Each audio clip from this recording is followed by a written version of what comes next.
Detroit Lions fans, this is Detroit Den 313 with Stephen Will. You're in the right place if you want some Detroit Lions content. But if you're not subscribed, go ahead and hit that subscribe button. It helps the channel out tremendously, and it's free. But that out of the way. Steve, there's some news. Lay it on the people. More hints, William. More hints. We're all about hints. Just little breadcrumbs. Brad Holmes selecting to do a top 30 visit with Texas A&M edge rusher Shemar Stewart. William, we've talked about him a little bit. I think we're going to have a good conversation today. I don't think we're going to change anyone's minds, whatever your opinions may be. But I think the Shemar Stewart is my number one most intriguing prospect for me. I think he's the most interesting player in this draft because, well, we'll get into it. We're going to get into it, William. So how do you feel about Shemar Stewart, first of all? Marmar? Marmar. Marmar. We're already on a nickname basis because I could easily see him in Detroit. Do you have a grill just like he does like that? And if so, can you wear it?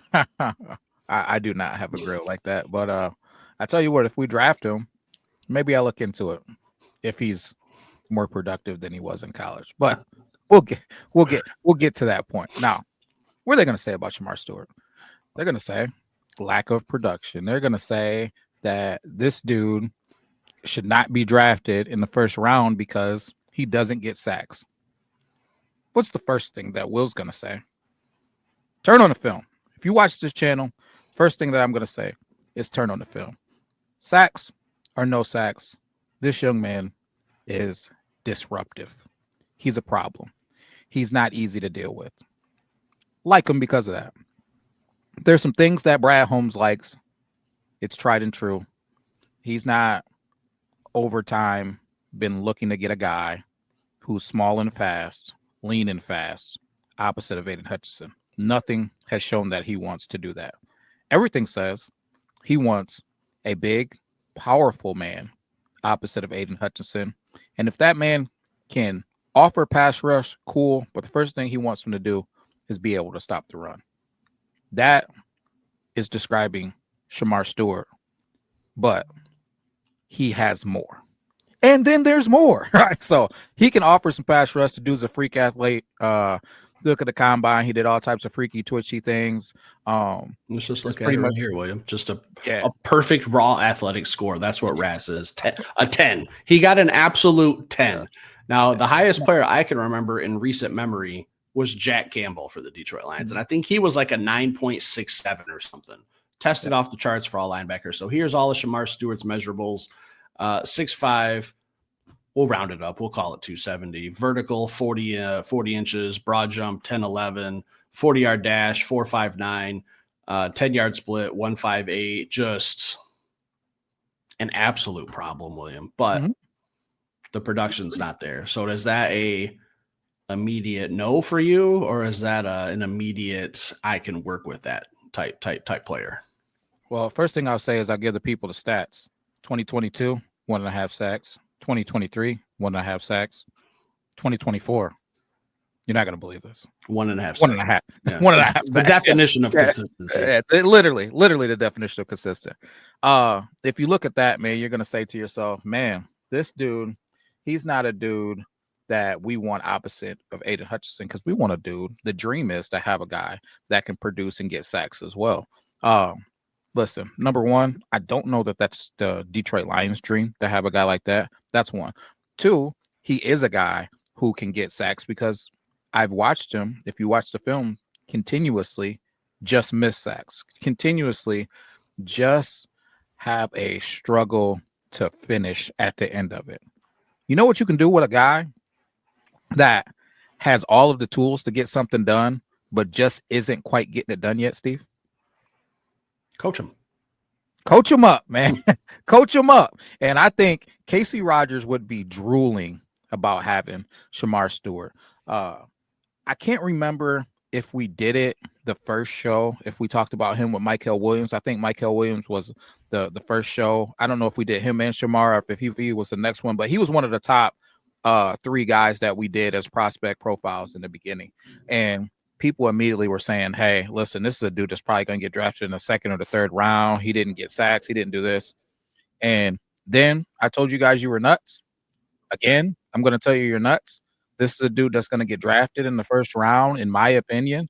And if for some crazy reason he didn't, it would be at the absolute pick 33 or 34 of the second round. But I think this is a dude that could go as early as the top 15 picks, man. So if he was to slide down to the second half of the draft, I could see this as a guy that Brad has identified and said, listen, this is one of my guys. Here he is at pick 22. Here he is at pick 24. Go get your man. So, Steve, this dude's floating around pick 22 or 24. I'm not going to pose the question of, do you go get him? I'm going to keep it Brad Holmes related. I'm going to say, this dude's at pick 22, pick 24. Brad decides, hey, you know what? I'm willing to give up some draft equity and go get him and move up in the draft, similar to what he did with Terry and Arnold. Would you be okay with it, or would you be questioning him? If it's like the fourth round pick, maybe I just really like that pool of guys in the first 3 rounds. So if it's pick 130, I might be okay with it. Or if it's like a future third, I might be okay with it.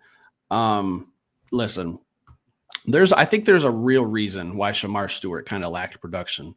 Do you know what it is, Will? Do you happen to know? No multiple choice on this question, but do you happen to know? Nick Scorton was getting a bunch of sacks.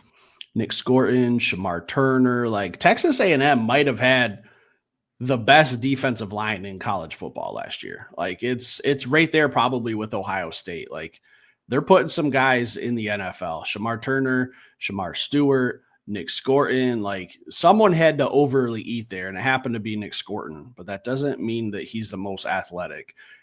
What I did last night, William, and not many things keep me up late at night, but good pass rushers keep me up at night because I just want to keep diving in. I wish I could give this channel a shout out. I couldn't remember what it is. If I could remember, shame on me. I would give you a mention, but there's a channel out there that takes just all offensive or defensive reps, and whichever player you want to watch for any particular game, you can go to and just literally watch that one person. So I queued up the Florida game last year when they were playing against a quarterback who's probably going to be a lottery pick in the top 10 in the next couple of years, in DJ Lagway when he's eligible. DJ Lagway was absolutely running for his life, William. All right. If he's keeping me up at night, I know he's going to be keeping college quarterbacks up at night. I know he's going to be keeping offensive coordinator and NFL quarterbacks up at night. William, I don't know that I love the idea of trading up for him only because there's still some questions for me. But if Brad doesn't have any questions, I get it. But that top 100 of players, I think we can get 3 guys, and I'm trying to find a way to get 4. So I don't want to trade capital away to make that dream not come true to where I'm only getting maybe 2 guys in the top 100. So I don't love the idea of trading up for him, but if he's the guy at pick 28 and he might be the most athletic pass rusher in this draft, and he's only not getting sacks because he's on a loaded defensive line at Texas A&M, William, I think he's a borderline, not sprint to the podium, but hey, my pick's already in. I'm just waiting on a phone call to see if anyone wants to do something crazy because it is. I think my house is about to come down, William. I don't know if you can hear that or not, but we might have to wrap this show up real quick before this place comes crumbling down. Just a shitty rainy day here in Michigan. But he's not a sprint to the podium guy, but I'm going to have my card filled out at about 9 minutes, 59 seconds. And if no one calls me in the next 9 minutes, I have no problem turning that card in because I just picture a more athletic defense, a guy who can produce. I think he will be a producer in the NFL. He's just got too much athletic ability not to. Him, Aiden Hutchinson, like whoever we get in rounds 2 and 3, it would just be a nightmare defensively. I can really just envision a draft where we get a Shemar Stewart and then maybe I don't know, who do you want in round 2? Like, just take your pick. Maybe a defensive tackle. Do you want a corner, a wide receiver, like a guard? I don't know. Plenty of options out there. I got something for you. Shoot. Talik Williams, Nick Scorton, Mike Green, Shemar Stewart. We're all sitting there at pick 28. Who's coming home to Detroit? I'm not getting off my mock draft that I did the other day. It's still going to be Talik Williams, but the other names – listen, I'm not shedding any tears if it's one of those other names. I'm not shedding a single tear because as long as it fits My motto, and I'm not going to be like a crybaby if Brad Holmes does anything crazy, but my motto is trench warfare. If it's anything in the front seven, a pass rusher, hey, Brad's got an eye. So as long as he's getting that position addressed, and we're going to make offenses, just live in their head for a week while they're trying to game plan for our defensive line, that's all I want. So I'm good with anything, but gun to my head, if I had to choose, probably Tyleik Williams. But God, there's some guys that can really make some strong cases for that pick. Last question, Shemar Stewart related directly. I posed the question a little bit, but without the details first. Now I have the details in front of me. Shemar Stewart's there at pick 24. Detroit Lions decide to trade pick, and actually we'll make it even. We'll say he's at pick 23 to make it make sense because it was 24 last year. So he's there at pick 23. The Lions are at pick 28, and they decide to move up to pick 23, and they trade their third round pick 102, I believe. So pick 102 and pick 28 to move up to pick 23 and select him. Now you don't have pick 102. How do you feel? It's the same thing I just said. Now you've only got 2 picks in the top 100 because you're going to be picking at 23 and now 60, and then you're going from 60 to pick 130. So there's 70 guys that are going off the board that you're not going to have a shot at in a draft class that I feel is very deep, but it's not the worst thing in the world. I'd be okay with it. I don't know if I'm speaking for you, but would you rather have 2 really good guys, or would you rather have a chance at 4? Like, you could get 4 really, really good players in this draft that can get meaningful reps. Like, I did a mock draft the other day, and I think all 4 of those guys in my first round picks get on the football field. Do you want to water that down for 2? I don't know. I personally would probably rather have 4, but it makes sense, and I wouldn't be terribly upset about it. Yeah, for me, it boils down to this. It's the measurables, right? It's because it's never just the measurables. It's never just the film. It's always the combined of the two. So when I'm looking at that arm length, Steve, when I'm looking at I put that up 34, yeah, 34 plus, right? It's very, when you mix that with the traits, NFL coaching, getting to be in a stable with guys like Aleem McNeil, Marcus Davenport, and Aiden Hutchinson, and Coach Casey Rogers, that excites me for those reasons. His upside could be being special in the league. I don't know that Tyleik Williams' upside is going to be being special. I think he's going to be good. He's going to be a good starter, but I don't know. Special is something different. Now, there's a level of boom or bust there, but I think that Shemar Stewart's bust is better than Josh Paschal. And that's nothing against Josh Paschal. I like Josh Paschal. Right?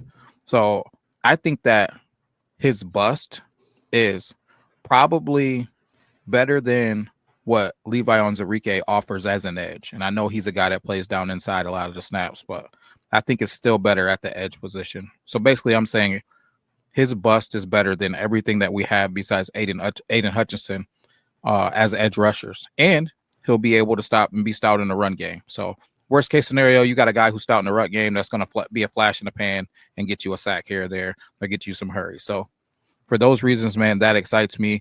I feel like a lot of these other guys are guys who maybe have higher floors, but their ceiling, Steve, their ceiling is nowhere near Shemar Stewart's ceiling. So I think we're going to do a good job of evaluating him. And if we selected him, I would assume that obviously we see the upside and we believe that we can get him where he needs to go. And we're just going to put him in an environment where he has to compete. You still get another one at pick 60. If we're living in a world to where we get 2 of them, it could get crazy. A lot of people are taking the interpretation of what Brad said in his owners and head coaches meetings that he'll draft anything. You don't know. But the last thing that he said was, I would like to have an edge rusher, but not just one, not just 2, maybe 3, 4 of them is what he said. You're speaking my language now. So that doesn't necessarily mean that it's going to happen in this draft. He keeps saying that he is happy with what we have in, for our D line currently, and he feels like there's some depth there. I wouldn't be surprised, and he's got me into a space to where if Brad decided to draft a receiver in the first round, I wouldn't be surprised. If he drafted a lineman, I wouldn't be surprised. He's in his conversation. He hasn't been a liar. He's shown that he'll draft whatever he wants. So I'm not going to be shocked by anything, but I do believe at some point an edge rusher is going to come off of this board, and I wouldn't be surprised or upset if it was Shemar Stewart, man. I'm actually pretty pumped about it, but I do have another little just so people know about this. Top 30 visits, right? So these top 30 visits, let's see if this is the right one. So the top 30 visits, you can have a private visit with these guys from March 4th to April 6th, right? So we're coming in on that time to where we're going to know everybody who has come to visit the Detroit Lions. That excites me because it's going to give some insight on who that first round draft pick is going to be. So that excites me. This also is just something else to note too. So when you see guys like Josiah Stewart and Kenneth Grant and, list goes on. When those guys, Mason Graham, because, we're trading up to go get them. But anyways, I digress. When those guys come in, they're not counted against that top 30. So if you're in a 50-mile radius of the team's facility, then they don't count against your top 30 visits. So to my knowledge, there's only like 6 or 7 guys that have been listed for top 30 visits in Detroit so far. Man, I'm very interested to see who the rest of those guys are. Steve, with that information, one guy that you're begging and pleading that's not JTT, that's going to be a part of those top 30 visits. Who is it? I'd like to see. I still want to see Mike Green on the list. I don't want to just completely close the book on him, even with the allegations. I don't want to see him just cast it out and not even taken into effect because of what he could do on a football field. People deserve second chances. I don't know the story. I don't know the allegations. I don't know where the investigation is, but he deserves to at least get a look and a hard look. So he's one of them. Antoine Paul Ryland's pretty high on my list as of recently. I'd like to see the Lions bring him in. And also that local visit thing, I think they should change that rule to any school within your state. Like I know that there's some states that don't have pro teams or college teams or whatever it may be, but we're kind of just limited to the University of Michigan when it comes to local visits. So we can't really dive into Eastern Michigan. Well, we might be able to dive into Eastern. That might be within 50 miles of Detroit. You can't go to Western or Central or Michigan State because those are outside of 50 miles. So I'd like to see that rule change just to give these kids more of a job interview because that's essentially what this is. But back to your question, those two guys, I'm just kind of looking through some names here we have on our list for sure are on mine. Josiah Stewart, I'd like to see him with a local visit. I don't know, William, how much time I got because there's quite a few guys I'd like for the Lions to interview. We looked at Josiah. He's on there already. Yeah, Jordan Birch is another one I'd like to have interviewed. I'm kind of interested in Jaden Higgins if we're talking wide receivers from Iowa State and you're throwing out a situation where maybe in the first round. Look, if the Detroit Lions bring back Zadarius Smith, absolutely do whatever you want in this draft, Brad. Do whatever you want. I don't care. As long as I have at least 3 edge rushers, so I'd have Aiden Hutchinson, Zadarius Smith, and Marcus Davenport hopefully stays healthy. Do whatever you want. You want a guard? Fine. You want a wide receiver? Fine. You want to draft a quarterback of the future? Fine. Like, I don't care. We've already got some solid pieces.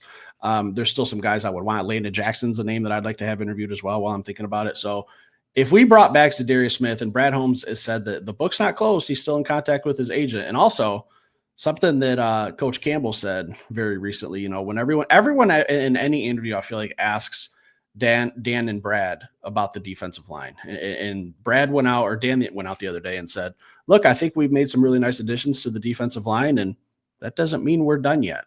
So there's still more to come. There's still something in the works. This is Zadarius Smith.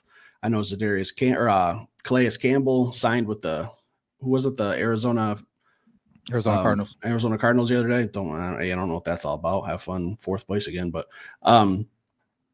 the book's not closed on the Detroit Lions adding another defensive line player. It's just a matter of who, what, when, and where. So something's coming. I don't know if it's going to be in free agency or the draft, but who's on your list? Who would you like to see the Detroit Lions bring in for some interviews? Give me 3.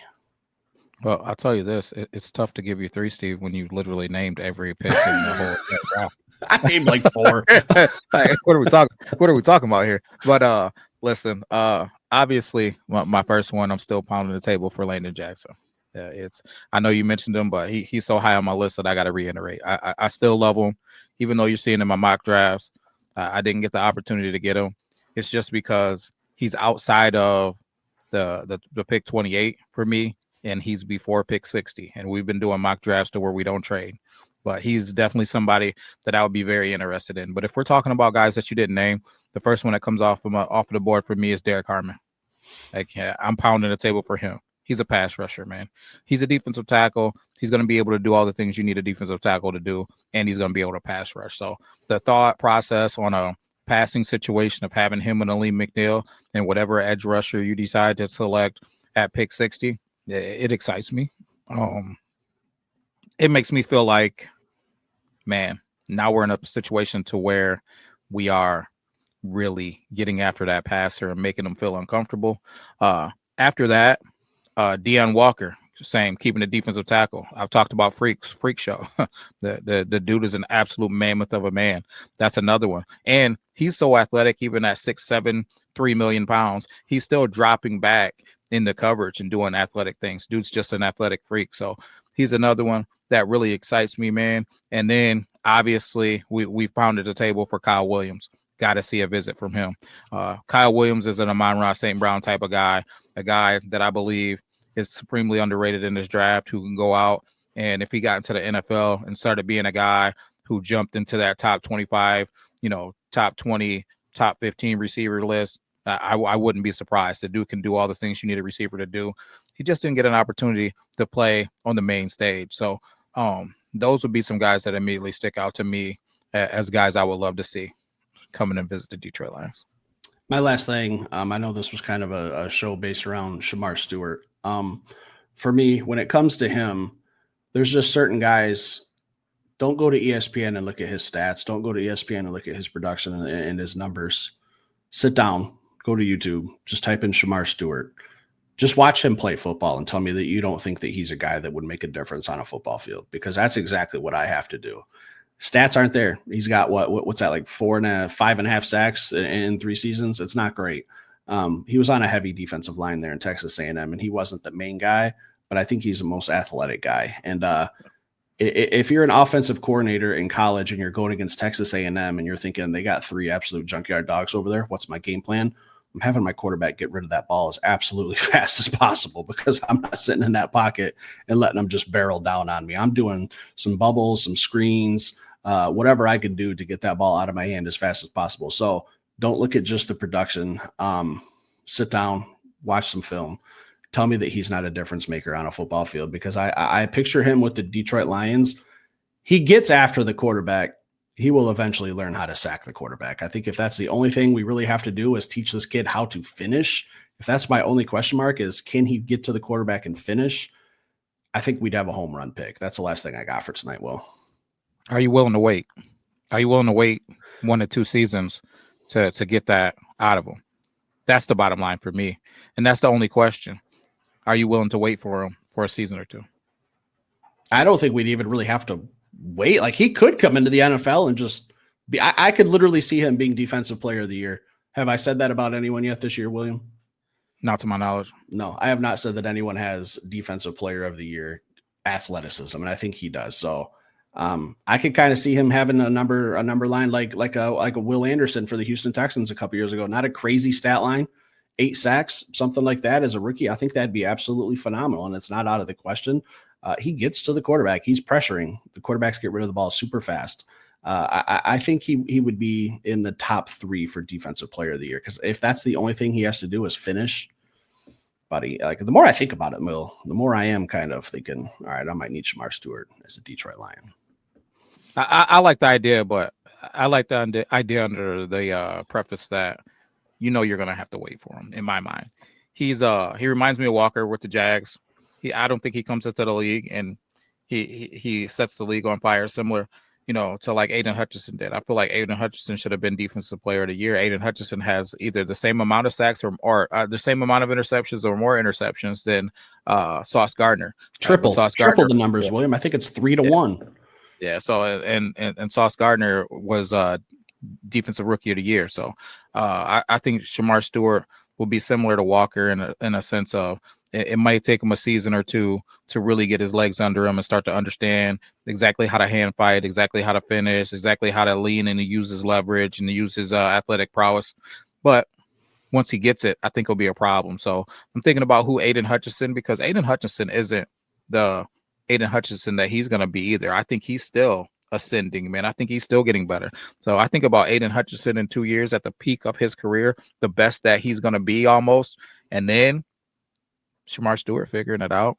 Oh, baby. That'll be fun. But I do think he helps us out immediately. He's going to have some flashes in the pan. I just don't think it'll be consistent. But we don't need him to be consistent in year one, because we're going to have the Marcus Davenports of the world. We're going to have the Levi Onwuzurike's. We're going to have the Mekhi Wingos, the Aleem McNeils, when they get back, and DJ Readers and Aiden Hutchinsons, and the list goes on. Hopefully it's a Darius Smith. Never know. Lots of options. Well, we signed Zadarius Smith. Just the word option is just going to be the rest of the season for me when it comes to the draft. Just what option do you want? Just take your pick. You got anything else today? Nope. April 6th, we'll know. Stick around, hit that like button. We'll be back later with another show. Peace.